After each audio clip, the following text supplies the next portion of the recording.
Bonsoir à toutes et à tous pour ce shiur en direct d'Yerushalayim. Ce soir, le shiur sera dit pour la Refouach Lema, une meilleure santé pour Lisa Routi Batsara, et que je vous lui donne une bonne santé et qu'elle puisse, vers Hashem, avoir une grossesse sans problème, une grossesse avec la bonne santé, la brioute pour elle et pour son bébé, vers Hashem.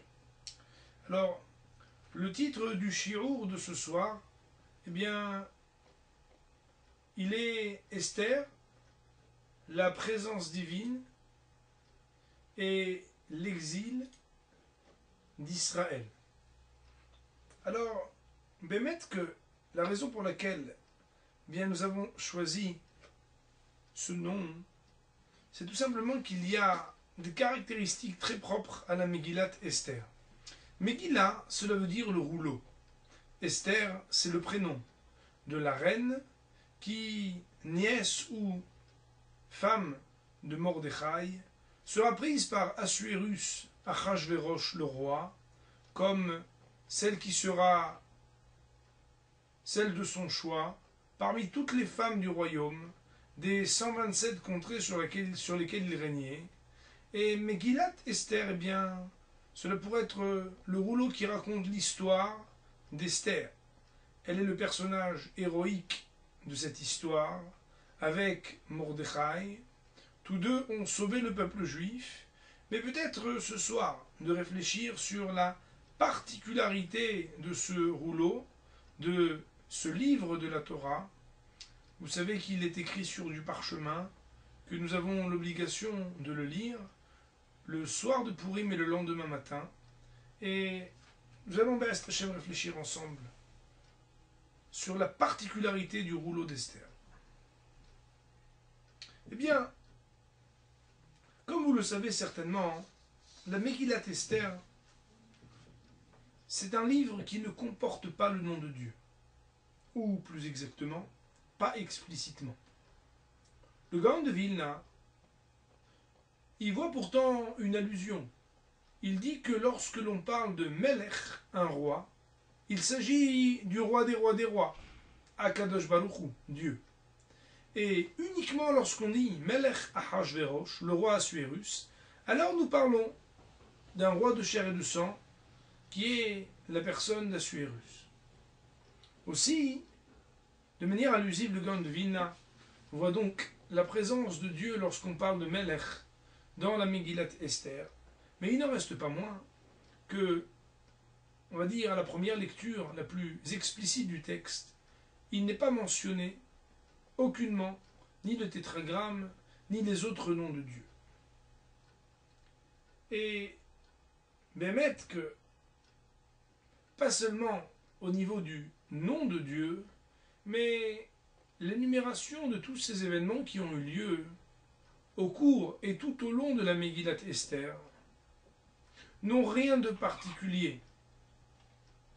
Ils ne révèlent absolument pas d'intervention strictement divine dans ce qu'il y a de plus manifeste. Il n'y a pas de miracle, mais des coïncidences. Il n'y a pas d'extraordinaire, mais des concours de circonstances. Et donc, quelque part, lorsqu'on lit la Megillat Esther, on pourrait réfléchir à ce qu'il y a ici, l'absence d'Akadosh Baruch Hu. Il n'est pas explicité par son nom, il n'est pas directement rappelé par les événements, et quelque part, celui qui veut méconnaître Dieu dans la Megillat Esther pourrait trouver la possibilité de le faire.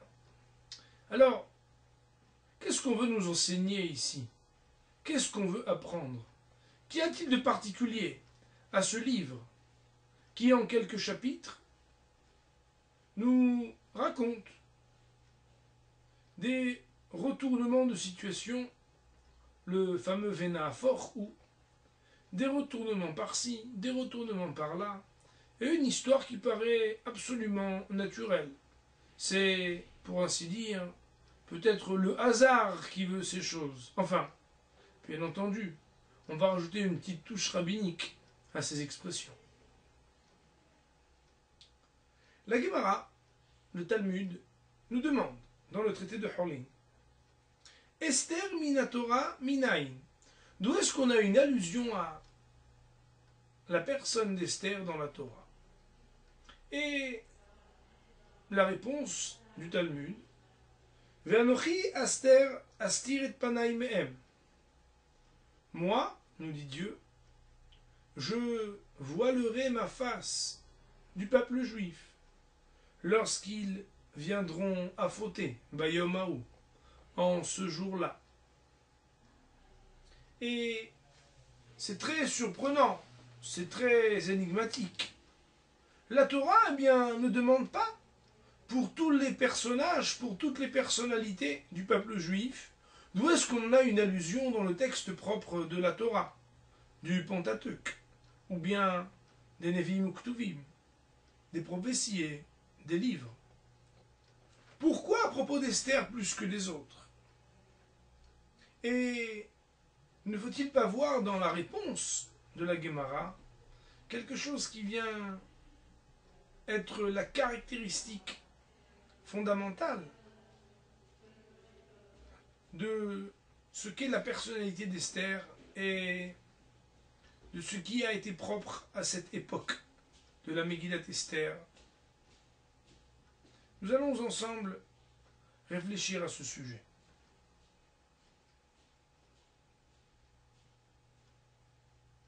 Comme vous le savez certainement, le miracle, l'histoire de Purim a lieu en Chutza La'aretz, à l'extérieur des terres d'Israël, de la terre promise. Plus que cela, c'est à l'époque où le temple n'est pas encore reconstruit. Aussi, la particularité historique de cette période de l'histoire du peuple juif, ce sont des révélations et le fait que Dieu nous ait sauvés alors que nous étions très loin de sa terre et de la présence divine, la Shekhinah. Alors, la Gemara dans le traité de Megillah ne manque pas de faire remarquer que les miracles de Purim sont plus grands quelque part que la sortie d'Égypte. Car voilà que la sortie d'Égypte, elle fait sortir un peuple qui était esclave pour le rendre libre. Alors que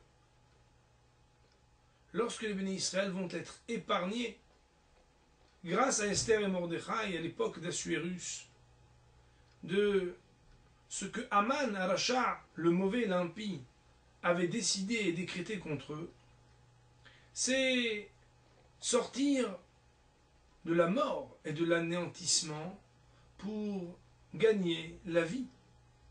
Aussi, le Talmud là-bas nous dit que nous devrions dire encore plus le Hallel, cette prière de louange à Dieu, le jour de Purim que l'on ne le fait le jour de Pessah. Et pourtant, comme vous le savez certainement aussi, dans la Halacha, le jour de Purim, on ne récite pas le Hallel. Une des réponses du Talmud pour expliquer cela, c'est que la lecture de la Megillah, c'est quelque part le Hallel de Purim.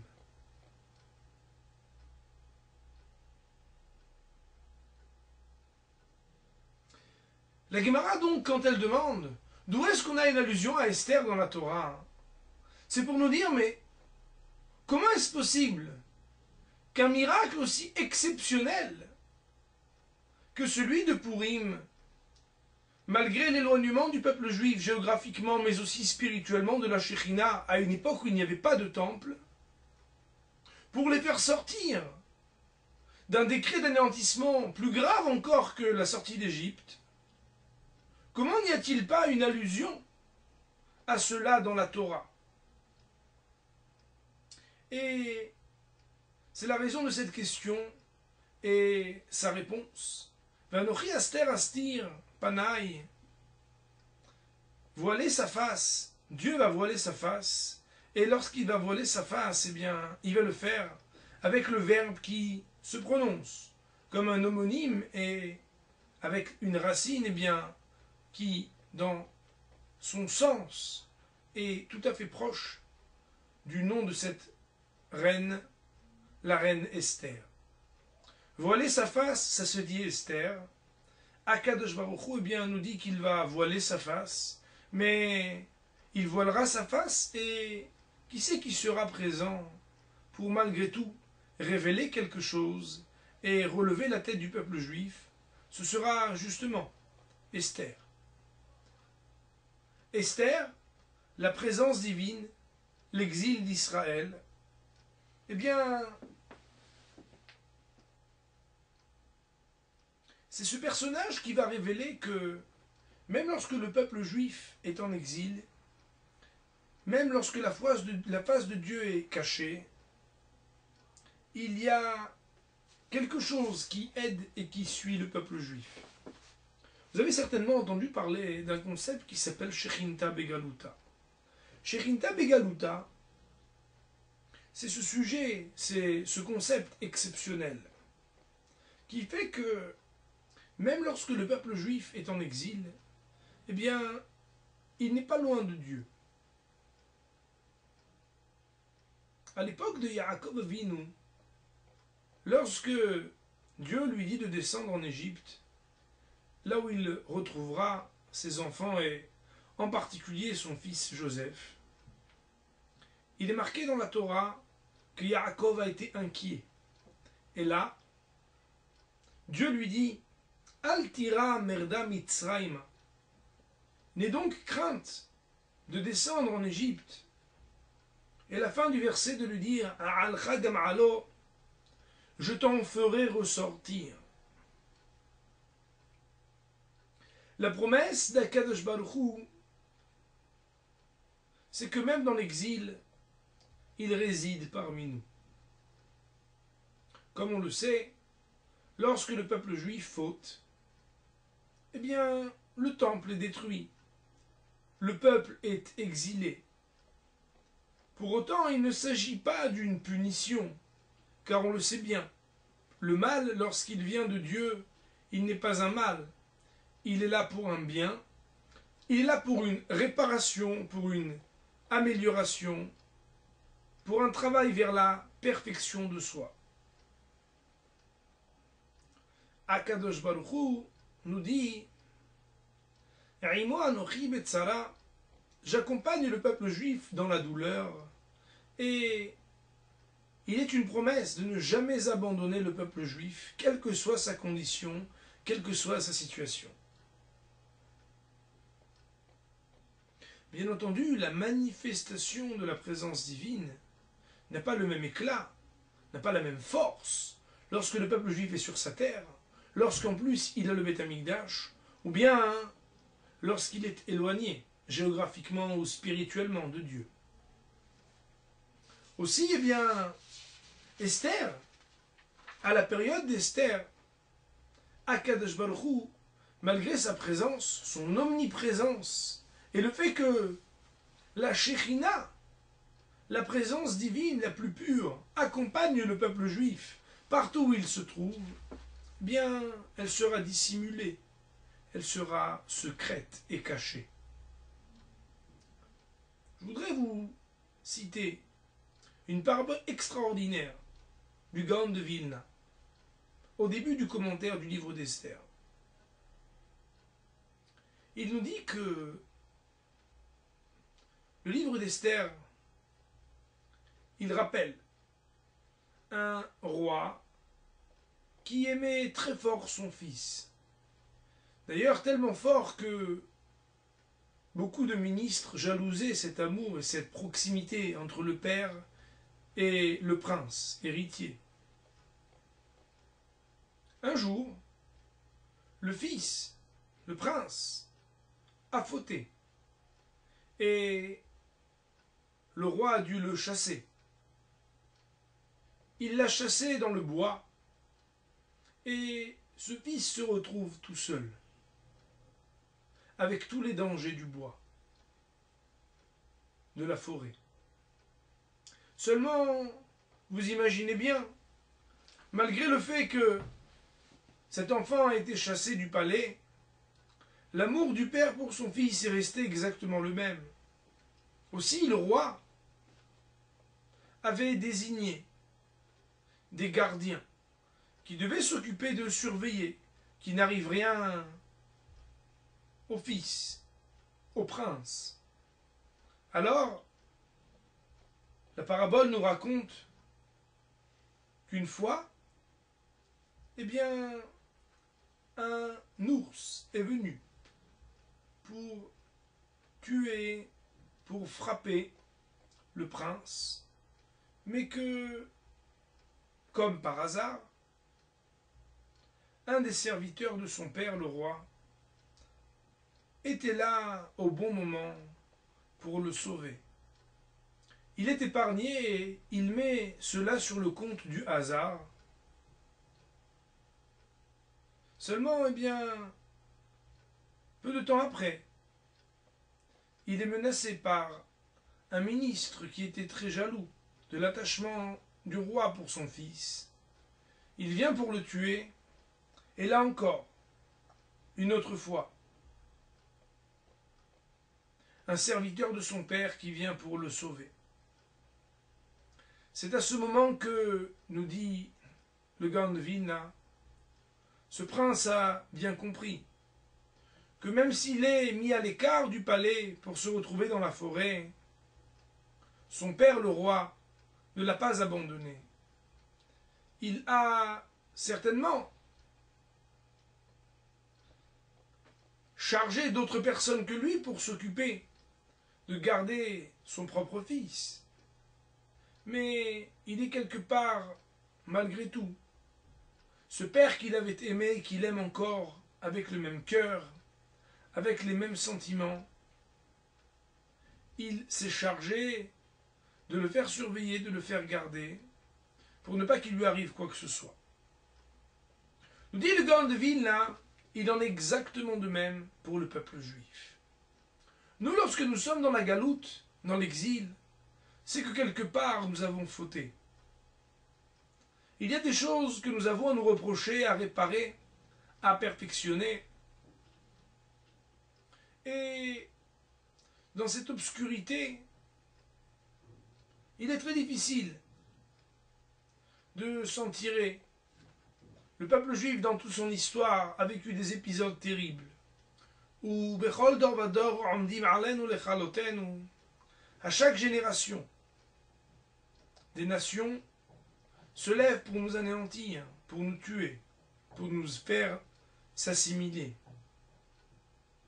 Et pourtant, eh bien, parfois, on pourrait le mettre sur le compte d'un certain président au bout du monde qui nous aide, ou bien sur le compte d'un concours de circonstances, ou bien d'un homme très riche qui a pu nous permettre de nous évader, d'être épargnés des mauvais sorts. On pourrait mettre tout sur le compte du hasard et des coïncidences. On pourrait lire un rouleau, une histoire, sans voir le nom de Dieu, du début jusqu'à la fin. Il n'y a que des coïncidences. Ah, tu te rends compte? On a eu de la chance. On a été sauvés. Naturellement, j'allais dire Baruch Hashem, mais ceux qui se trompent, eh bien, ne voient pas la main divine. Ils se disent, c'est quand même fantastique ça, hein? Qui aurait cru? Mais nous devons avoir un tout petit peu de recul et comprendre que les détails de l'histoire du peuple juif dans l'exil sont une preuve de l'attachement de Dieu à son peuple. Nous étions donc en train de dire qu'Akadosh Baruch Hu, eh bien, il n'abandonne pas son peuple, même lorsque nous sommes exilés. Et malgré les apparences, eh bien, nous sommes accompagnés par Akadosh Baruch Hu. Il nous accompagne même dans la galoute. Et bien sûr, il faut lire entre les lignes. Parfois, les plus grands miracles, ils ne sont pas ceux qui sont les plus manifestes. Comme vous le savez, le Rav Dessler explique que les miracles et la nature, c'est finalement exactement la même chose. Ces deux événements sont la main de Dieu. Alors pourquoi appeler l'un miracle et l'autre la nature? Tout simplement, c'est parce que ce que l'on appelle le miracle, c'est ce que l'on voit immédiatement comme la main de Dieu. Ce que l'on appelle la nature, c'est ce qui est beaucoup plus subtil, ce à quoi on est habitué. Parfois, dans l'habitude, l'accoutumance, on a du mal à se rendre compte de la grandeur des événements que l'on vit au quotidien. Et lorsqu'on a une histoire aussi extraordinaire que l'histoire du peuple juif, on a très souvent le péché de l'oubli. On regarde les événements et on ne se rend pas bien compte que tous ces petits détails qui, d'un bout à l'autre du monde, font le quotidien de toutes ces petites communautés qui sont aidées, soutenues, épargnées, encouragées par des événements qui paraissent des concours de circonstances et de coïncidences, bien ne sont en fait qu'une manière de révéler la présence divine. Alors, ce commentaire, il se voulait expliquer que Megillat Esther, c'est quelque part, Megillah, ça vient du mot légalot, dévoilé, Esther, c'est ce qui est caché. Tout le travail de la Megillat Esther, tout le travail du peuple juif lorsqu'il n'est pas encore à la fin de son histoire, puisque vous le savez bien, de la même manière que le livre de Shemot ne se termine pas par la sortie d'Égypte, mais par l'édification du Mishkan, parce que la vraie Géoula, délivrance, ne peut avoir lieu que lorsque le peuple juif a son temple, son lieu de rapprochement avec Akadosh Baruch Hu par les korbanot. Eh bien, à notre niveau aussi, nous n'avons pas terminé avec cette galoute, même si nous avons le bonheur de résider librement sur notre terre. Et nous devons faire ce travail de la Megillat Esther. Le Maharal de Prague fait remarquer que le mot Gola, qui désigne l'exil, et le mot Géoula, qui veut dire la délivrance, n'ont qu'une lettre de différence. C'est la lettre Aleph. Le Aleph, bien sûr, c'est l'être unique, c'est Akadosh Baruch Hu. Lorsqu'on découvre, malgré l'exil, le Aleph, c'est-à-dire l'unicité de Dieu, sa présence et sa révélation, lorsqu'on fait le travail de la Megillat Esther pour voir dans son quotidien que toutes ces petites choses, tous ces petits événements ne sont en fait que l'émanation d'une présence de Dieu très forte, un rapprochement avec son peuple. Il est ce roi qui charge ses meilleurs gardiens pour protéger son prince, son fils héritier qu'il choisit et qu'il aime.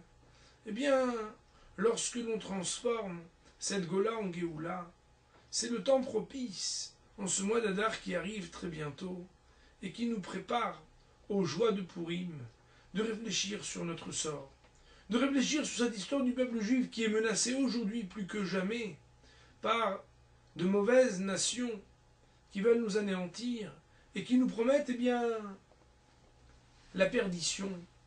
Nous savons que tout ne vient que d'Akadosh Baruch Hu. Ne croyons pas en autre chose que Dieu, sachons révéler que même dans le Esther Panim, même lorsque Dieu voile sa face, il est plus que jamais présent. Et le Gaon de Vilna et d'autres commentateurs nous disent que dans les Rachet Tevot, dans les acrostiches et dans les Sofet Tevot, dans les dernières lettres de certains mots, qui marquent des épisodes décisifs de la Megillat Esther, l'on retrouve le tétragramme de Dieu. Là où certains ont pu dire que Dieu est absent, nous fondons notre foi. Le silence de Dieu n'en est absolument pas son absence. c'est un appel à comprendre un lien beaucoup plus intime. Se dire que l'on s'aime, c'est fort, mais il y a parfois des silences dans l'exil qui expriment encore plus fort l'attachement d'un Dieu pour son peuple, et bien sûr, réciproquement, de ce peuple juif qui, quels que soient les événements, a toujours su en qui placer ses espérances et l'attente fervente de la venue du Messie et de la reconstruction du temple pour la Géoula et la présence de Dieu la